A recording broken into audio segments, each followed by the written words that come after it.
Hey y'all, welcome back to my channel. My name is Natea and this is Nesthetics, where I talk about topics that I care about and you should care about too if you choose.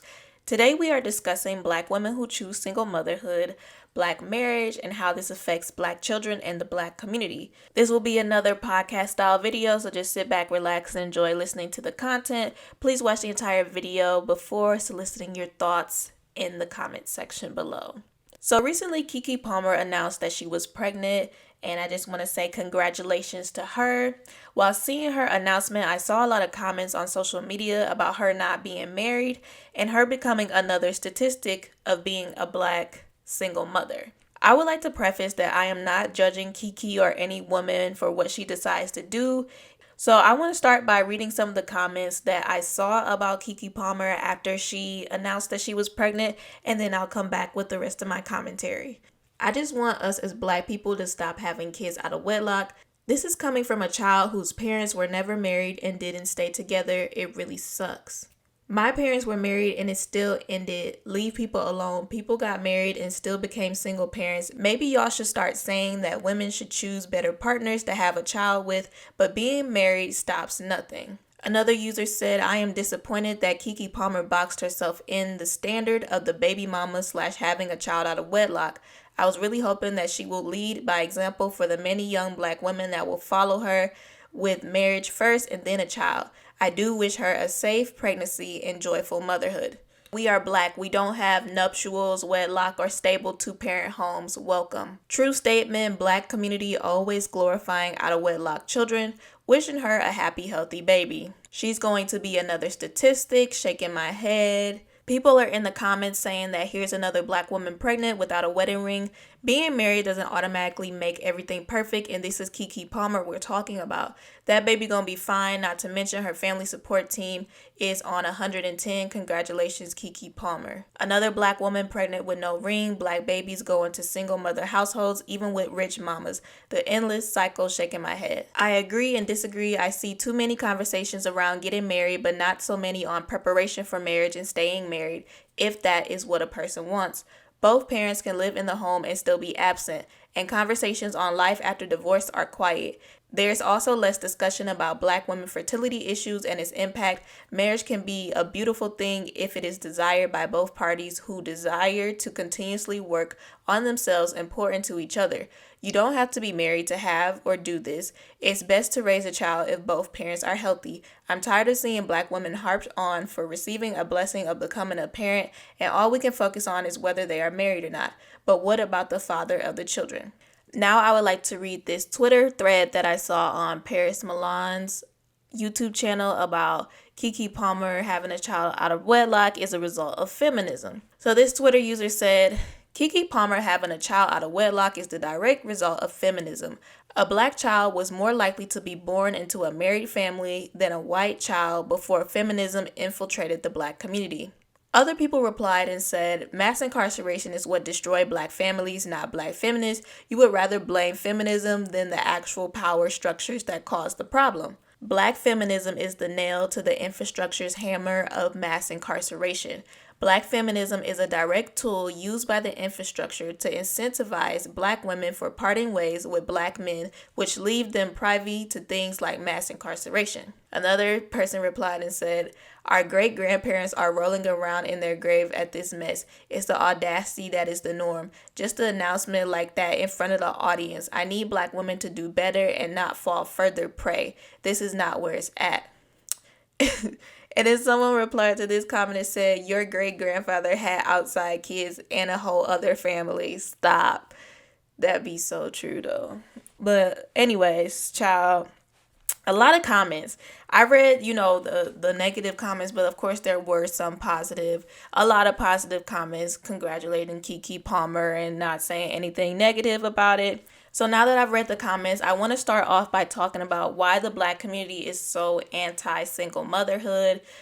In the Black community, we really see people are against single motherhood and women having children out of wedlock. So I want to discuss why I think Black people respond the way they do and why they responded to KeKe Palmer the way that they did. So the first reason I believe is because many Black people have roots in some type of faith, spirituality, or religion. Traditionally and historically, Black people are conservative when it comes to having sex.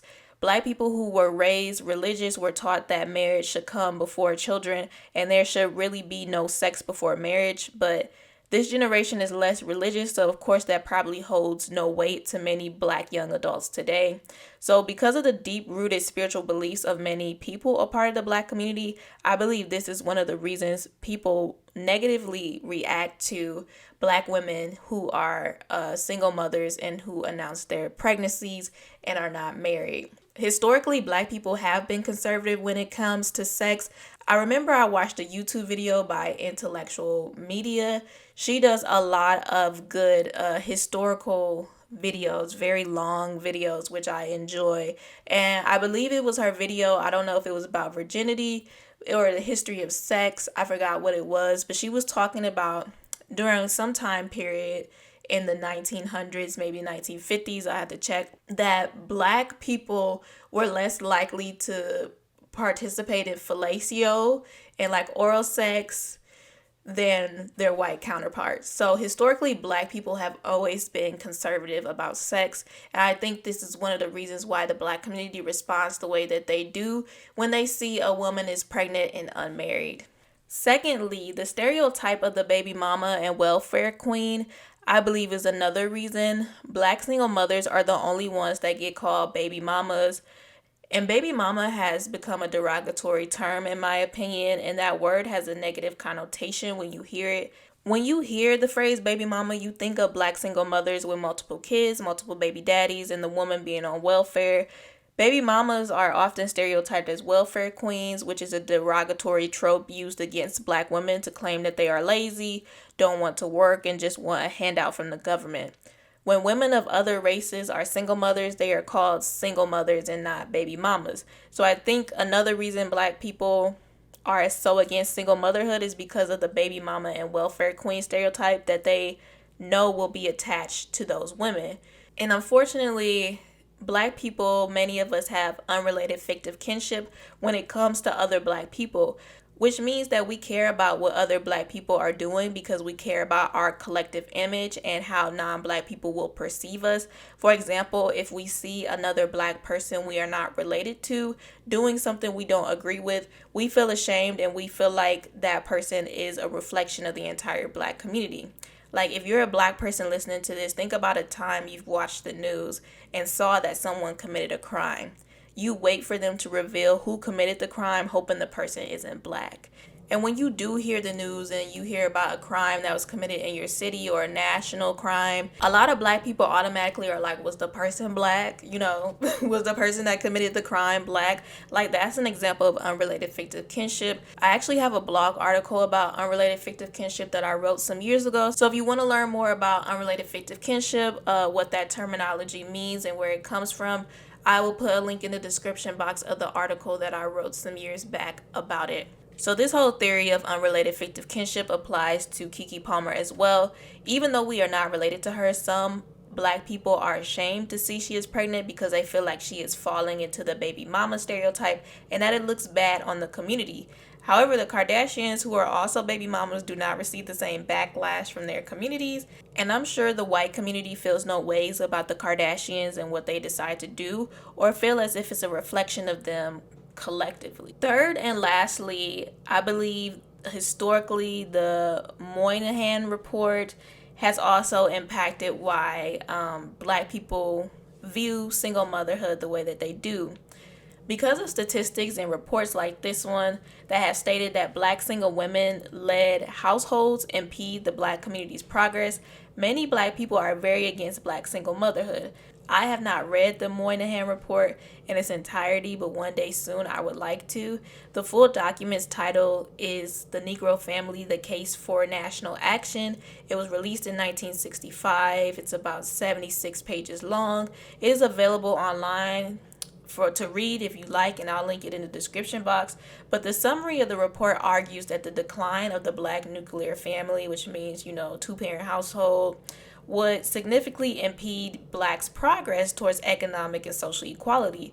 Over the ensuing decades, the report has been hailed by some as prophetic and derided by others as a classic example of blaming the victim. To this day, scholars and advocates concerned about poverty and economic opportunity continue to revisit the issues raised in the Moynihan Report. So because of the statistics in the reports that say that Black single motherhood or Black women-led households impede the Black community's progress, a lot of people are against Black single motherhood because they want to see the Black community thrive. So now that we've talked about some of the ways why the Black community responds the way that it does to Black women and single motherhood, now I want to talk about, does marriage actually make a child's life better? Basically, the main argument is that the increase of Black unwed single mothers negatively impacts the progress of the Black community and affects the future of Black children. So let's look at some statistics. So this will also be linked in the description box where I got these statistics from. But this says children are significantly more likely to avoid poverty and prison and to graduate from college if they are raised in an intact two-parent family. From poverty to college graduation to incarceration, Black children and young adults from two-parent families are more likely to be flourishing than their white peers from single-parent families. On average, Black young adults from families headed by their mother and father are more likely to be flourishing educationally than Black young adults from non-intact homes. Statistically, yes, marriage, two-parent households make a child's life better. However, I believe marriage and two-parent households do not guarantee a child's life will be better.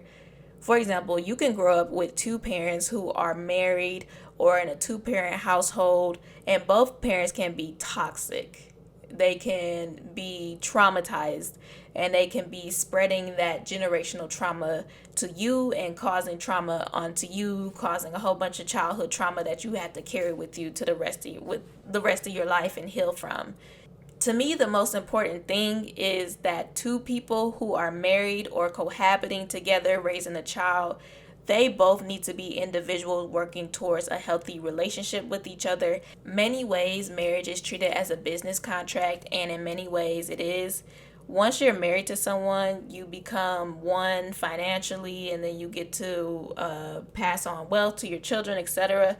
But then you also have to think about whether marriage is more important than love. And also, as Black people, because we do carry generational trauma, unfortunately, as African Americans, and I believe the entire African diaspora, whether you're an African American or living somewhere else within the African diaspora, you have some type of trauma that is rooted in your Blackness, and we all have the responsibility to heal, because we are constantly getting traumatized with societal issues that are occurring. Every time there is another police incident or an unarmed Black person, like, we are constantly getting traumatized by so many things. So we constantly have to heal. And this is something I talked about in my previous video. Is it really Black love, or is it a trauma bond? Something like that. And I was reevaluating our ideas of Black love. If you haven't already, you can check out that video after this one. But as Black people, we really do have to heal together. And it's important when two Black people decide to marry that they are both on a healing journey and healing, because we're all always healing. I know people be like, don't date me unless you come healed. Like, you got to come healed. Everybody's on a healing journey with no destination. So Black people, we really have to make sure we're healing, because I feel like that's the most important thing. Even if you are married and you're not healing, then that's going to make the child's life miserable. So it doesn't matter if you are in a two-parent household and the two parents are toxic, the child's life is going to be miserable. So I think that sometimes people just think about marriage and they don't think about, oh, these two people in the marriage actually need to be healthy and healing. So not only is marriage important, but also that those two individuals are in a happy, healthy, healing relationship so that they can pass that on to their children. Because to me, if a couple is married, a Black couple is married, and then they are not healthy, they are not healing, they are toxic, that is just as bad. So we have to think about that as well. So now we're going to go into the talk about feminism. So earlier I read some tweets from someone that said feminism was to blame. So now we're going to talk a little bit about, good old Bell Hooks. I still have some of her books to read, but I have read her books Communion and All About Love. In her book Communion, Bell Hooks stated, marriage became more important than love. And I think that some people prioritize marriage but don't prioritize love, because like I was saying, you need that loving relationship, that loving, healthy, happy, healing relationship in order to pass that down to your children and for your children to have a healthy life. So I do think that feminism has been an influence on black single motherhood and why some black women choose single motherhood, but I do not think it is a root cause. I think there are many things and not just one thing that has led to the rise in single motherhood. And I think that feminism has made black women feel more progressive and feel more comfortable being single mothers and doing things against the grain on their own terms and how they want it. Because as I stated in my previous video, is it Black Love or a Trauma Bond?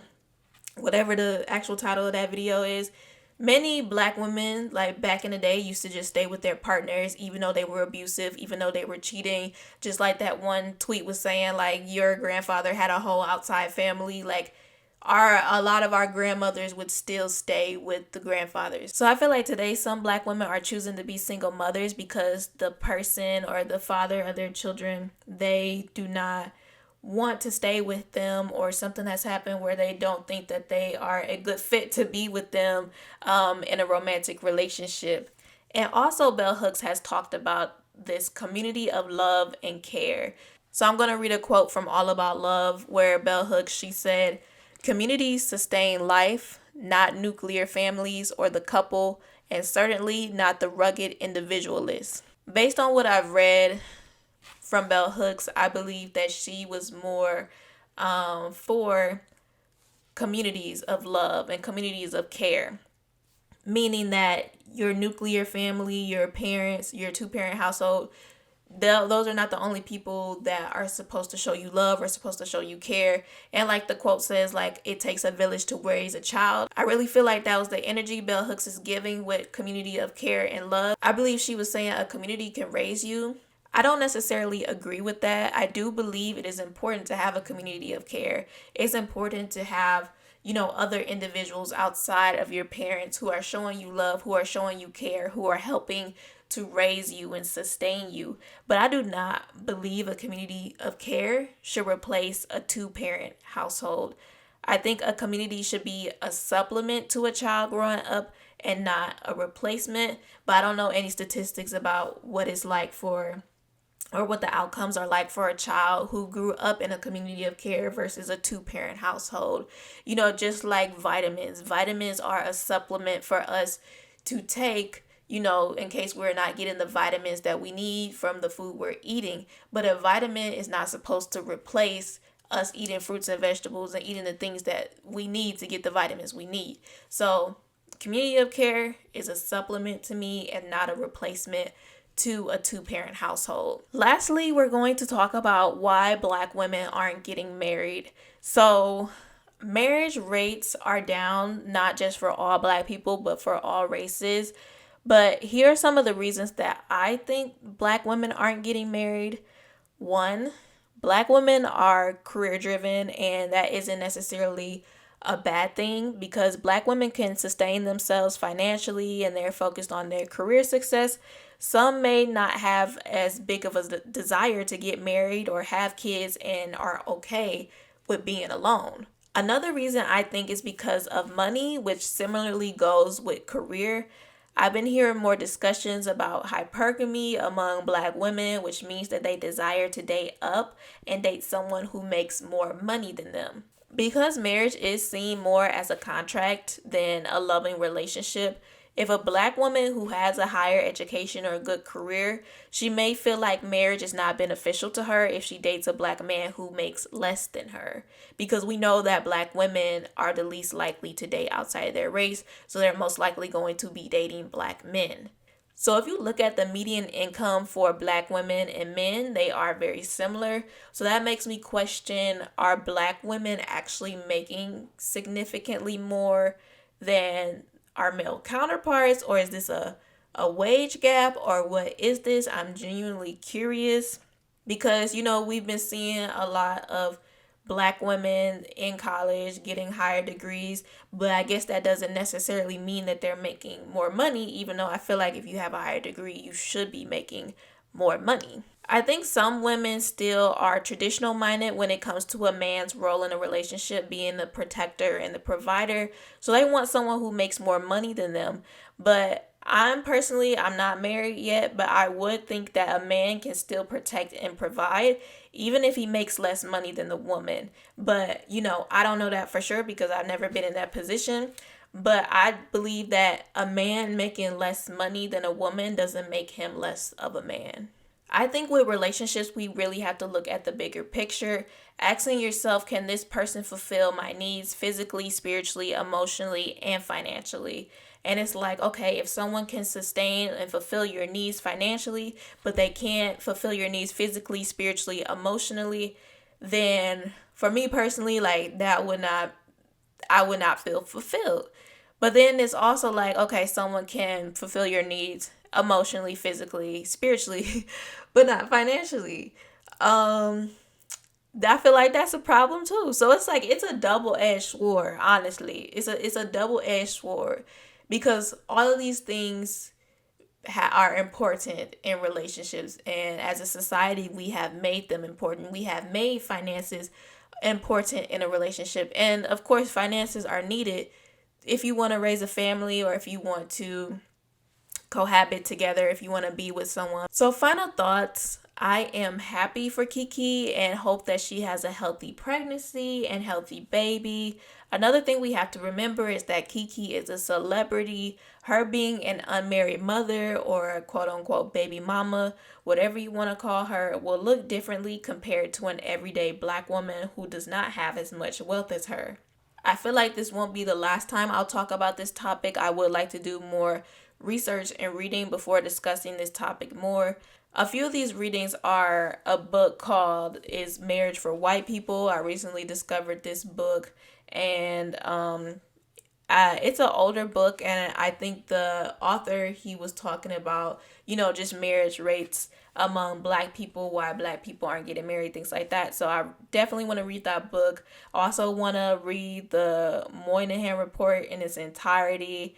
I want to read more Bell Hooks books too, specifically The Will to Change and Black People in Love. I'm really interested in Black People in Love. I have too many unread books right now for me to even be purchasing two Bell Hooks books. So I've been thinking about it. I'm probably going to purchase the book soon, but I have so many unread books that it's like you do not need to get these two Bell Hooks books right now, but I probably will. And so yeah, those are the things that I would like to read and do more research on this topic, because a lot of this video is really just my opinion mixed in with a little bit of statistics. But I would like to know your thoughts in the comments section below. What are your thoughts on Black single motherhood? And also, what are your thoughts on the conversation always being centered around Black single motherhood? Because, we never talk about Black single fathers and men who have multiple children as well. So what are your thoughts about this topic? Be respectful in the comment section below, and I will see y'all in my next video.